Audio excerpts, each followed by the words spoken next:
नमस्कार, मैं हूं आपके साथ अभिमन्यु शर्मा और इस समय हमारे साथ एक आंटी को आप देख सकते हैं, साथ में उनके बच्चे भी हैं और अपने घर वालों से या कहे कि घर वाले से अलग ये काफ़ी समय से रह रही हैं और मुद्दा वही पति पत्नी का है, जिसके विषय में कुछ भी बोलना जो है स्पष्टता से बड़ा कठिन होता है कि कौन ठीक है कौन गलत। लेकिन अपनी कुछ बात ये मीडिया के सामने, लोगों के सामने रखना चाहती हैं और आइए जानते हैं इनसे वो क्या बात है। जी, बात यही है, पति नालायक है तो इसमें सास ससुर भी चोरी का इल्ज़ाम लगाएं। बच्चों का कह रहे हैं कौन देखेगा कौन भालेगा। पति भी कह रहा मेरे बस की नहीं है। फिर मेरे पिता तो मुझे ले गए, अब गहने के चोरी मुझे लगा रहे। मेरे पिता को बुला के मारे पीटे और मेरे पिता एक्सपायर हो गए, अब मेरे को चोरी लगा रहे हैं। फिर भी मेरे जेठ और ननद मिल के बेची है और यहीं पे हमारे जेठ रहते हैं। कहते हैं उनको बताना नहीं, 1 महीने से ज़्यादा हो गया, कोई फ़ोन भी नहीं किया कि हाँ ये सच है, घर में समझो। अब करें कोई किसी को बताना नहीं, घर की बेइज्जती घर की होनी चाहिए। जब मेरी 13 साल से हो रही तब इसको किसी को नहीं पता।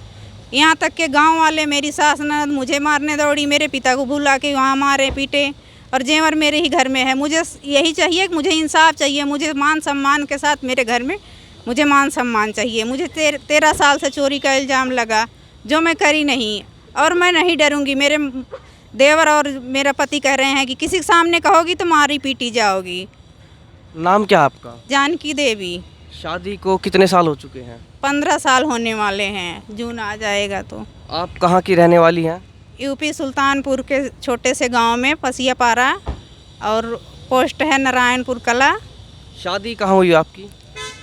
शादी अम्बेडकर नगर जिले में ग्राम जिंदासपुर से हुई है। मेरे पिता का नाम महावीर था, वो एक्सपायर हो गए हैं। शादी हुई कैसे थी? अरेंज मैरिज थी? क्या कुछ बात हुई थी उस समय? शादी मेरे बहन और बुआ के लड़के करवाएं कि सा लड़का सांवला तो है मगर इज्जत करेगा, शादी के बाद तेरा ख्याल रखेगा, तू शादी कर ले। मैं गरीब की लड़की थी, मेरे पिता सोचे बड़े दामाद हैं, बेटी हैं, उनके कहना मान के शादी कर दिए। और जब बात शादी से शुरू हुई, शादी में भगाने लगे। मेरी सास बोली दहेज नहीं लेके आई है, कैसी बहू है। और फिर मेरे पति कह रहे हैं तू चली जा, तू कैसे आई है, घर से भगाने लगे। मैं कहा मुझे बारात लेके गए थे, शादी करके लेकर, मैं ऐसी नहीं आई थी। जो आपके पति हैं उनका क्या नाम था और वो क्या करते थे? वो भी कारपेट में है, छोटा मोटा अपना ठेका चलाते हैं। मेरे जेठ भी चलाते हैं। आप कह रहे हो नालायक है, लेकिन वो ठेका चलाते तो कुछ ना कुछ तो पैसा आता होगा उनके पास। तो पैसा आता है, जब हमें नहीं दे रहे हैं तो हम यही कहेंगे। अब कहाँ है वो? है यही, अभी साथ में है। मैं कही कि मुझे अब मारोगे पीटोगे। मेरे पिता बोल दिए आखिरी पल में कि अब तुम्हारा परिवार अपना परिवार देखो, और नहीं रखेंगे तो भी हम कह रहे हैं हमें मारोगे पीटोगे, हम फिर केस करेंगे। क्या पता इस डर से किस डर से देख रहे हैं। फिर भी मेरा ना इलाज करवाए ना कुछ। मेरा अपना ऑपरेशन खुद सिलाई करके करवाई। मेरे ससुर बोले कि मैं करवा देता, जब वो 13 साल से मुझे चोर बना दिए। मेरा ससुर क्या इलाज करवाएंगे। यहाँ कहाँ रह रही हैं आप? यहाँ रह रही हूँ बधावाराम कॉलोनी के बगल में, विकास नगर। कितने समय से? यहाँ तो पहले तो रहती थी उधर, फिर थोड़ा दुख परेशानी होता मेरे पिता बुला लेते थे। मैं कहती थी मैं अपने पति के साथ रहूँगी, कितना दिन घर बर्बाद करके रहूँगी। कह रहे चल कुछ होगा तो मैं बताऊँगा। यहाँ मारते पीटते थे, धमकी देते थे। मैं पापा को बोलती थी, पापा मेरे कहते थे मुझे मेरी बेटी को वापस भेज दो, मैं बेच नहीं दिया हूँ, तुम्हारे यहाँ थे। यहाँ आप अपने पति के साथ रह रही हैं, यहाँ ठीक ठाक रहते हैं वो? कभी ठीक रहते हैं, कभी मारने पीटने, कभी रात में गला भी दबाने लगते हैं। बच्चे हमारे बचाते हैं दोनों। लड़की बोलती है तो उसको मारने दौड़ते हैं। अब आप क्या कुछ चाहती हैं अपने पति से? पति से भी चाहूँगी मेरी भी जिम्मेदारी उठाएं। मैं भी एक औरत हूँ, उनकी भी बहन बेटी है।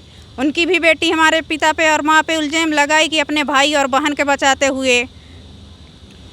जो आप कह रही हैं कि पति ठीक से नहीं रहते, ये शादी के कितने समय बाद आपने देखा कि? शुरू से ऐसे ही रह रहे हैं। फिर भी मेरे पिता कह रहे हैं कि शादी के बाद धीरे धीरे सुधर जाएंगे। अभी ऐसा हो रहा परिवार में, फिर एकता आती है। आज तक कोई एकता आई नहीं। ऐसे लगते लगते हमारी तो ज़िंदगी बर्बाद हुई। अपने बच्चों को देखभाल करें, हम यही चाहते हैं, और हमारी भी जिम्मेदारी उठाएं। आज तो मैं कर रही हूँ, कमा रही हूँ, करवा रही हूँ अपनी इलाज। कल के मेरा हाथ पैर कुछ हो जाएगा, मैं कैसे इलाज करवाऊँगी। ये बताइए, आपने किसी से बात करने की कोशिश की? जैसे बिचौलिए होते हैं या फिर घर परिवार में या फिर आसपास में कोई ऐसा आदमी होता है जिसकी शर्म करते हैं, मान लेते हैं बात, तो उनसे आपने बातचीत करने की कोशिश की? बड़ी बहन उनकी है, उनकी भी बातें मानती। एक बार बात की थी तो कह रहे हैं हाँ मैं ठीक ठाक से। मैं कहा क्या, कभी 1 रुपये दिए नहीं आज तक, इतने शादी को हो गया साल। कभी बच्चों को भी ध्यान से नहीं ख्याल रखे।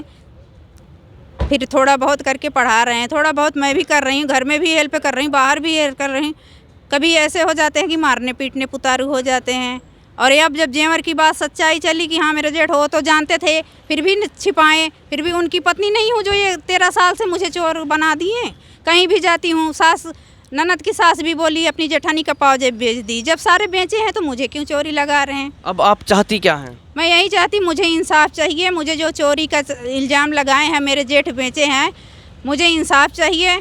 और मैं भी अब मैं भी नहीं डरूंगी किसी से, ना मारने ना पीटने का। मार डालेंगे तो भी सही, जिंदा रखूंगी तब भी सही। अब मैं जाऊंगी मई में, अप्रैल में, लास्ट मई में मेरे देवर की शादी है। अगर वहाँ इकट्ठे हुए सारे गांव वाले भी नात बात, अगर मेरा इंसाफ दिलवाएंगे, नहीं जो मेरे समझ में आएगा मैं भी करूँगी। आपने कोई पुलिस कंप्लेंट किया? ना, मेरे पिता कहते थे कि जा जिस घर में रहना है उस घर में किस लिए लफड़ा करेगी। आज नहीं 10 दिन बाद समझेंगे, 10 साल बाद समझेंगे, अभी तो मैं जिंदा हूँ। चलिए, पिता की इनके की मैं ज़रूर तारीफ़ करूँगा, बहुत अच्छी बात वो कहते थे। और मुझे लगता है आप ये चाहती हैं कि आप अपनी तरफ से स्पष्टीकरण दे रही हैं कि मैंने चोरी नहीं की। आप उस आरोप से, उस इल्ज़ाम से आप बचना चाहती हैं। हाँ, और ये बात भी सच है। मेरे जेठ भी बोले, आदमी भी बोले कि जाने दो। मुझे कहा कि पता था, मैं कहा बताना चाहिए ना किसी का। मेरे पिता आखिरी पल गिन रहे थे, मेरा हाथ उनके हाथ में फिर दिए कि मेरी जिम्मेदारी ख़त्म हो गई। देखो उस समय मेरे पिता से नहीं बताएं कि तुम्हें मारने दौड़े। हमारे पिता, मैं नहीं था वहाँ गाँव में, पानीपत था मैं, मेरे पिता थे, मेरी छोटी लड़की थी, घर से निकाल दिए थे। और फिर भी बताना चाहिए कि हाँ आपको उनके आत्मा का शांति मिले। सच्चाई तो बता दूं, सच्चाई नहीं, फिर भी हमारे पिता जानते थे जिसका चोरी होता है या तो पुलिस केस करता है या तो खुद छानबीन करता है, हाथ पे हाथ रख के, कभी शांति से नहीं बैठता है। ये बच्चे आपके हैं? हमारे हैं, दोनों बच्चे। 2 ही बच्चे आपके? क्या ये पढ़ते हैं अब? पढ़ते हैं अमर ज्योति में। चलिए, एक बात तो मुझे इस मामले में बड़ी अच्छी लगी। अक्सर महिलाएं आती हैं और बड़े बड़े आरोप लगा देती हैं कि दहेज मांगा जा रहा है या फिर छेड़खानी की जा रही है। ऐसी 10 बातें होती है, लेकिन इन्होंने वो आरोप नहीं लगाए। केवल इन्होंने, और पुलिस कंप्लेंट भी नहीं की। इनके पिता की भी बात बड़ी अच्छी लगी और केवल इतना इन्होंने कहा कि मुझे उस आरोप से मुक्त होना है, उस अपराध का जो आरोप इन पर लगा है कि इन्होंने चोरी किया, उससे केवल ये मुक्त होना चाहती है। और यदि 13 साल से ये रह रही हैं तो फिर मैं सह भी रही हूँ। मेरे बच्चे भी जानते हैं कितना मारते पीटते थे मेरे पति, ईंटा अद्धा कुछ नहीं देखते थे। और मेरी सास भी मरवाना चाहती है कि मार देंगे, मर जाएगी, दूसरी बहू लाएंगे। मेरे पिता भी कहते थे मर जाएगी तू मेरे साथ चल। मैं कहा मर जाऊँगी। शादी करके आती बेटियाँ ससुराल में डोली से, जाती है अर्थी में। मेरा यही नसीब है तो यही मैं। मेरे पिता भी करें तेरे नसीब में यही लिखा, क्या करे। और फिर आखिरी पल में कहें कि मेरा भांजे मुझे धोखा दिया कि इतने घटिया इंसान के घर में शादी करवा दी है, मुझे नहीं पता था। चलिए, ऐसी औरतों को ही सती सावित्री कहा जाता है। यही औरतें जो है घर बसा सकती हैं। और मैं इनके शब्दों की जो है तारीफ़ ज़रूर करूँगा, प्रशंसा के योग्य इनके शब्द हैं। और ऐसी यदि हर स्त्रियों, मैं नहीं कहूँगा कि हर लड़की को, हर औरत को इनके पति जैसा पति मिले, उसे भी समझना चाहिए कि जब पति भी अपनी पत्नी का सम्मान करेगा, उसका आदर करेगा, तो ही घर बस सकता है। केवल एक तरफ से घर नहीं बसता। औरत कोई खिलौना नहीं होती है जिसे आप जब चाहे खेलें। और भारतीय सभ्यता में तो यही कहा गया है कि यत्र नार्यस्तु पूजते रमन्ते तत्र देवता, की नारियाँ भी जो हैं पूजनीय अर्थात यथा योग्य सम्मान की अधिकारी होती हैं। तो बड़ा अच्छा लगा इनकी बातें सुन के। और एक कहूँगा कि इन्होंने आदर्श भी स्थापित किया ऐसी बातें बोल के। तो हमारी तो दर्शकों से यही अपील है कि आप इसके बारे में कमेंट बॉक्स में हमें अपनी राय दें और वीडियो को ज़्यादा से ज़्यादा शेयर करें।